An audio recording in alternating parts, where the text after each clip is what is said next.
This video is on electrical troubleshooting aboard your vessel.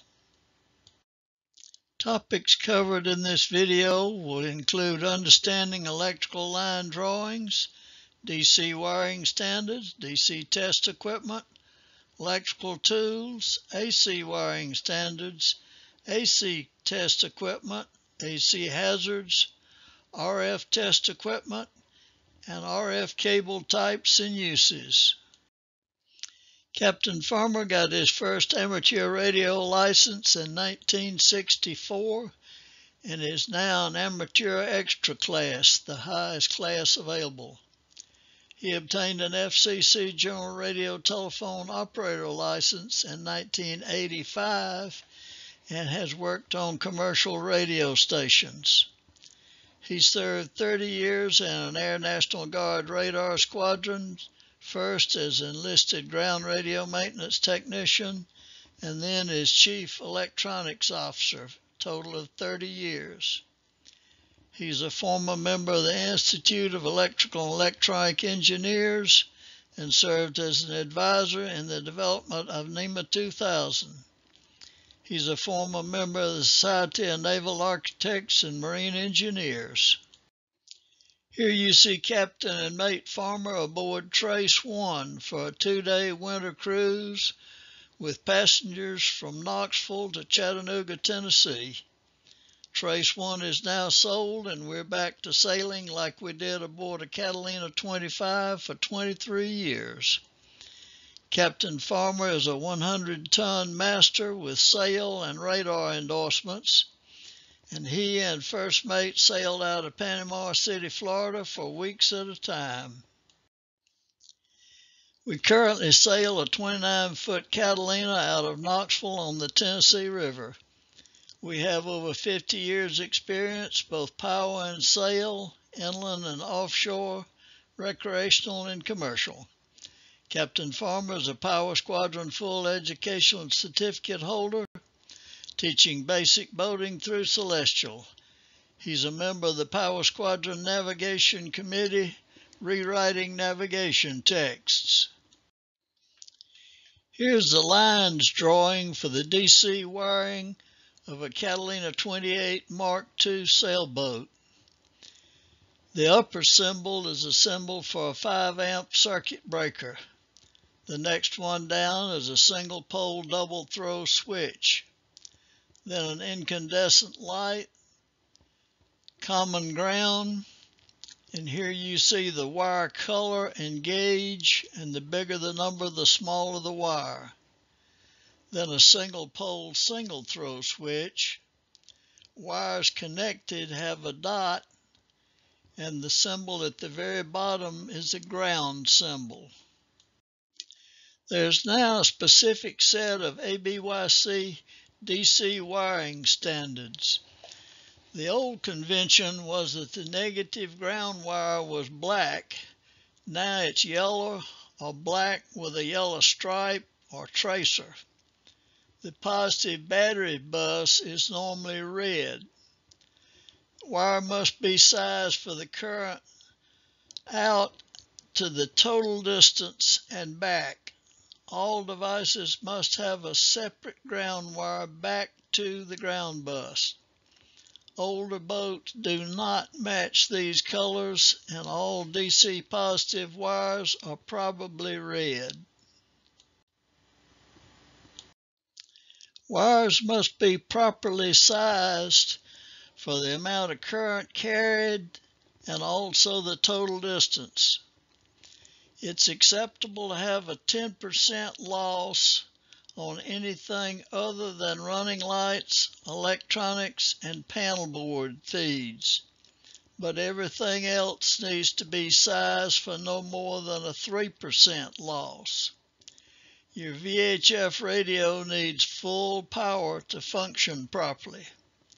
As an example, a number 14 wire can carry 20 amps up to 20 feet out and 20 feet back. Here are some example wire sizes. First we see a wire stripper with a connector crimper and a screw cutter. Then you see the white number 10 wire, the blue number 12, the red number 14, and then the smallest that's allowed is a number 16. Here you see a number 16 ground and hot combined in one cable. You need DC test instruments, and you need to learn how to use them. There are inexpensive digital voltmeters available. This particular one goes from 200 millivolts to 500 volts. On the amp scale, it goes up to 10 amps DC current, and then there are several ohm scales for measuring resistance or checking continuity. More expensive meters, like the one on the right, auto-range on voltage and ohms, so you don't have to select the scale that carefully.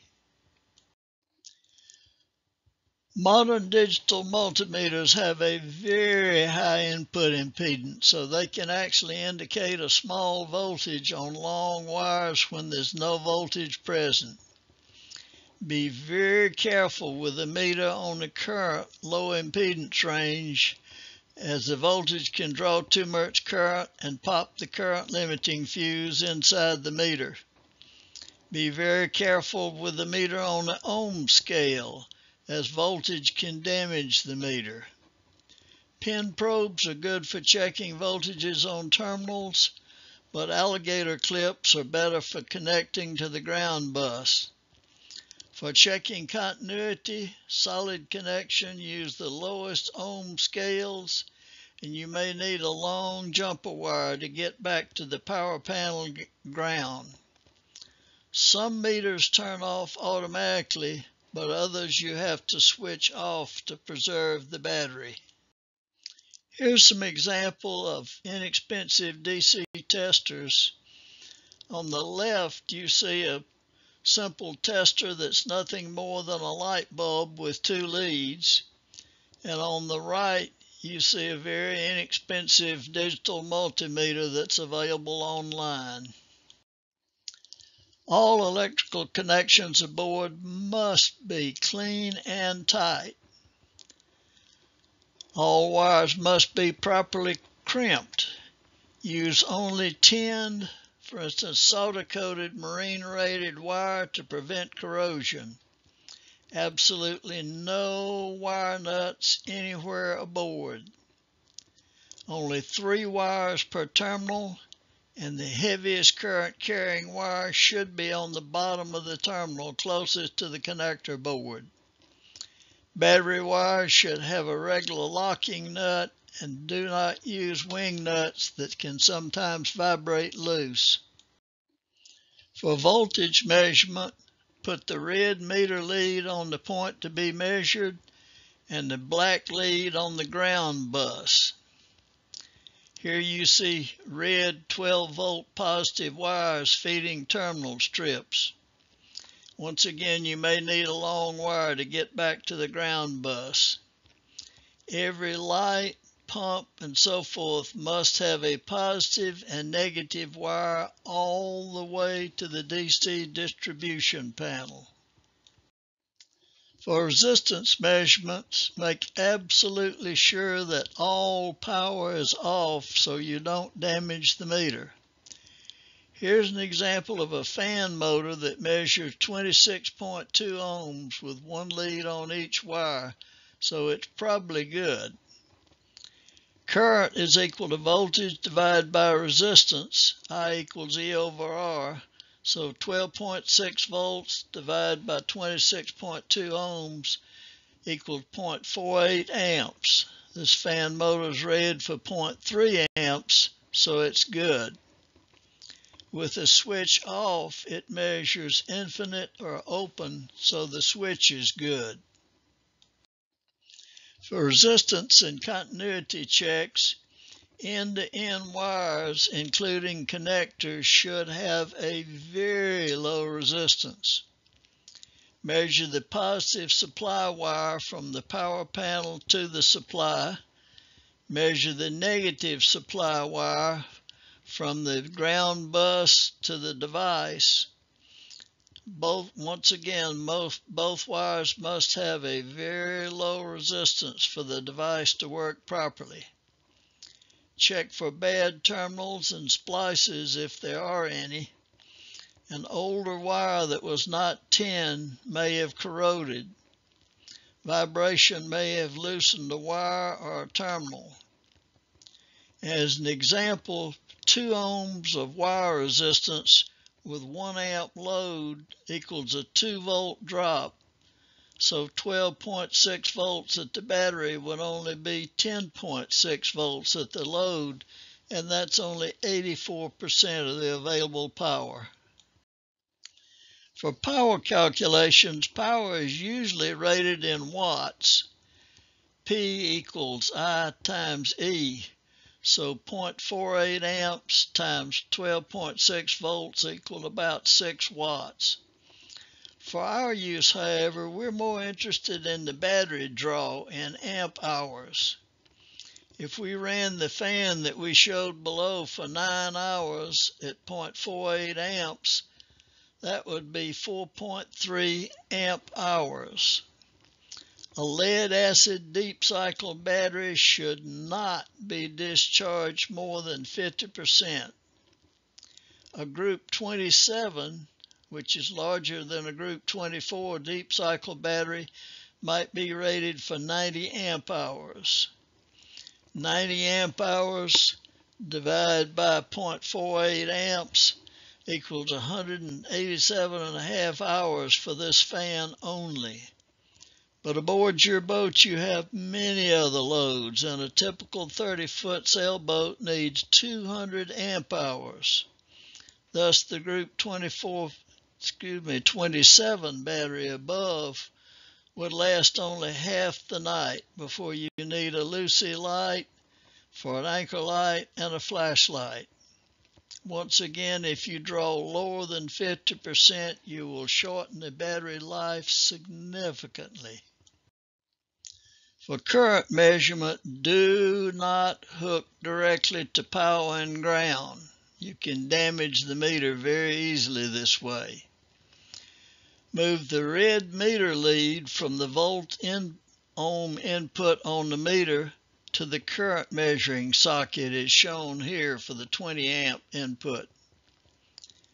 Remove the positive lead from the load and add the meter in series. So you get the red lead goes to the source, then the black lead coming out of the meter goes to the positive of the load, and then the black lead coming out of the load goes back to the ground bus.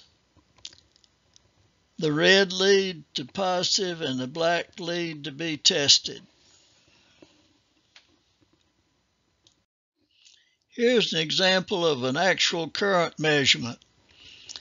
To measure the current, you must break the circuit as we mentioned before and insert the meter. So here the red 20 amp lead goes to the power source once again. The black common from the meter goes to the positive input tip on this cigarette lighter plug, and the return goes from the cigarette lighter negative back to the ground bus. In this case, the HF radio on the right in receive mode is pulling 0.16 amps. Current measurement precautions.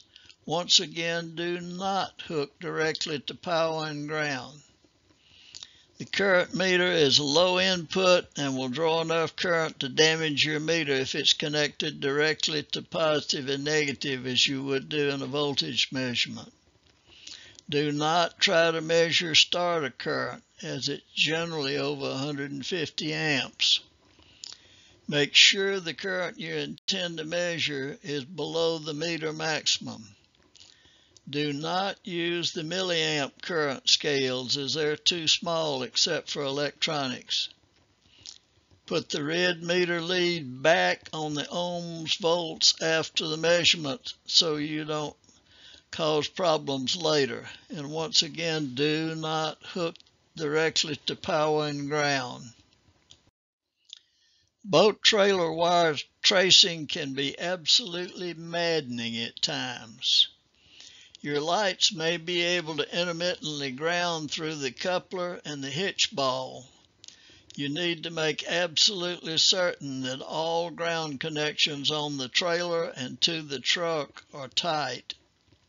Test your truck first with a trailer light tester like the one shown here. Then check the trailer, and don't forget that the newer LED bulbs measure okay with only some meters, and even then in only one direction. Here's an AC lines drawing for the Catalina 28 sailboat showing 2 circuit breakers. The first circuit breaker by ABYC requirements should be no more than 36 inches from your shore power connector. The second one is probably on your main power panel. Please remember 120 volts AC can kill and erode metal like your prop.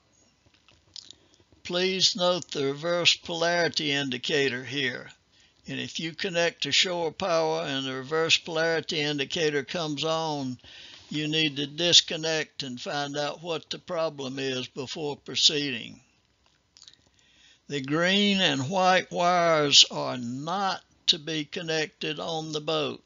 If they are, they're going to trip the ground fault breaker. White indicates neutral, black indicates hot, and green indicates the green earth-ground safety connection. And the little loop in the wire you see here indicated as no connection indicates that these wires are not connected. One wire just goes over the other. And in the lower right, you see a box that shows the DC wiring that can supply the battery through the optional battery charger. Here's our AC voltage measurement using the inexpensive meter we looked at earlier. This particular one has ranges of 200 and 500 AC volts. Once again, measure very carefully as 120 volts AC can kill you. It may be difficult to measure at a socket because the meter pins may not be long enough to reach deep into the socket to make good connections. To make AC current measurements, you need a special meter called an amp clamp, like the one shown in the red meter at the right. You clamp this over one wire only of the AC wire, and this will give you the current measurement. This particular meter is also a typical volt-ohm meter.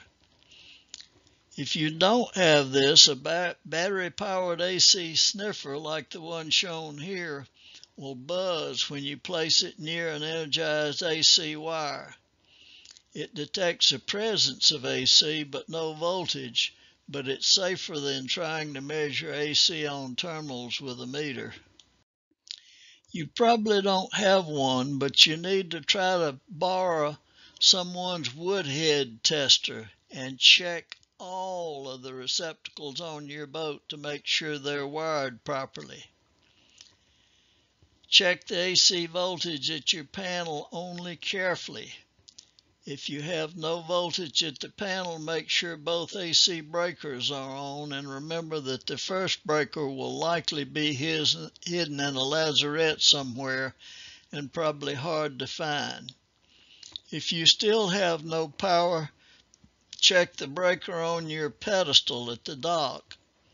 And if still no power there, check the master breaker ashore. If you're a long way from shore, your AC may be less than 120 volts if you're running a heater or hair dryer or something similar. When measuring resistance on AC circuits, remove the shore power cable completely to make absolutely sure there's no AC anywhere on the boat. There are several types of shore power connectors found on pedestals on docks. On older marinas, you may find just the traditional 3-prong 15 or 20 amp connector like you'd have in your home. You might see a 20 amp locking connector, but these are not very common. The most common is the 30 amp connector. It's a twist lock connector shown here. And there is a higher current 50 amp connector for larger boats at larger marinas. If you're using the 30 amp connector at older marinas, you may need this 15 amp to 30 amp adapter cable. As we mentioned previously, AC can be dangerous because of the shock hazard and galvanic corrosion. ABYC recommends an isolation transformer, but they're heavy and expensive. Here's an example of a 240-120 isolation transformer. But for the rest of us, the next best thing is probably a galvanic isolator like the one pictured here. The next wiring we need to deal with aboard is generally RF cables, where we're interested in cable losses. Your VHF radio needs to have a low-loss coaxial cable like RG8X. Here you see the signal losses per 100 feet at 200 megahertz, and note that 3 dB equals half power for different types of cable. RG58 is TV size cable. RG8X is just slightly larger. It's essentially TV size. And RG213 or RG8AU is larger, almost half an inch. You need the largest and shortest coax possible. RG8X is commonly recommended with professionally installed PL259 connectors and as few connectors as possible.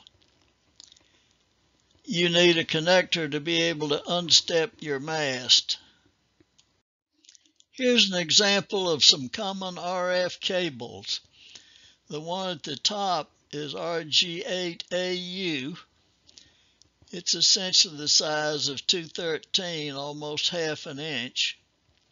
Then RG8X, the 50 ohm connector, is missing here, but it shows the shield and the central conductor that's in all of these cables. RG59 is a 75 ohm TV type, and here you see a type F TV connector. At the bottom is RG58, also 50 ohms, but here you see a B and C connector that's sometimes found on handheld radios.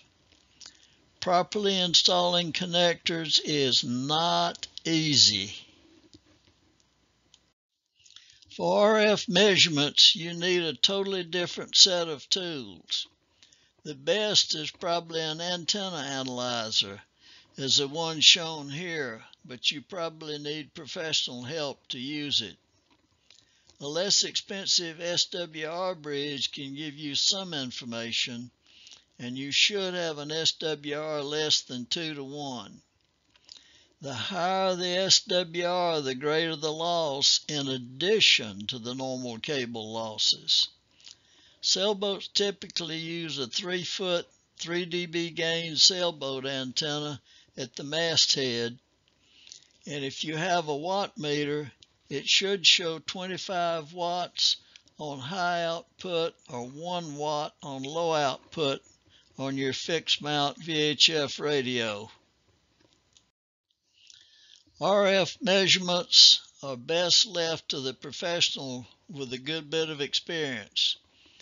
They can become very confusing, frustrating, and time-consuming unless you have a lot of experience doing this type of measurement.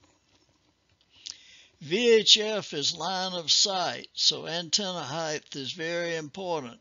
Here you see some typical ranges from a Coast Guard shore station to different types of boats. And sailboats with a masthead antenna obviously have an advantage over powerboats, and the boat-to-boat range may be somewhere between 4 to 7 nautical miles. Newer VHF marine radios have digital selective calling, and this one also has an automatic identification system receiver. VHF handhelds like the one shown at the left have lower power and shorter range, but can make a good backup to your main radio or a radio to use at your helm station. If you're interested in offshore cruising, you might be interested in high seas single sideband radio, but this is much more complicated. It requires an antenna tuner and a good ground plane. Here you see my copper strap grounding system with the DC blocking capacitors. An example HF single sideband frequency might be 6 to 15 kilohertz upper sideband Caribbean net 10 to 1200 hours universal time. And marine HF frequency propagation is complicated by year-to-year, month-to-month, day-to-day, and time-of-day variations in HF ranges because of the ionospheric changes. Here you see a general range chart by hour for the different daylight and dark frequencies, but propagation varies with an 11-year sunspot cycle, and this affects your propagation distances significantly. Thanks for watching this video. Please be safe and enjoy cruising, and get out there and buy you a digital multimeter and learn to use it.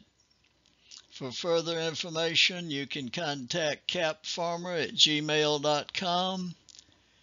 We're in Knoxville, Tennessee, and our phone number is 865-765-3407.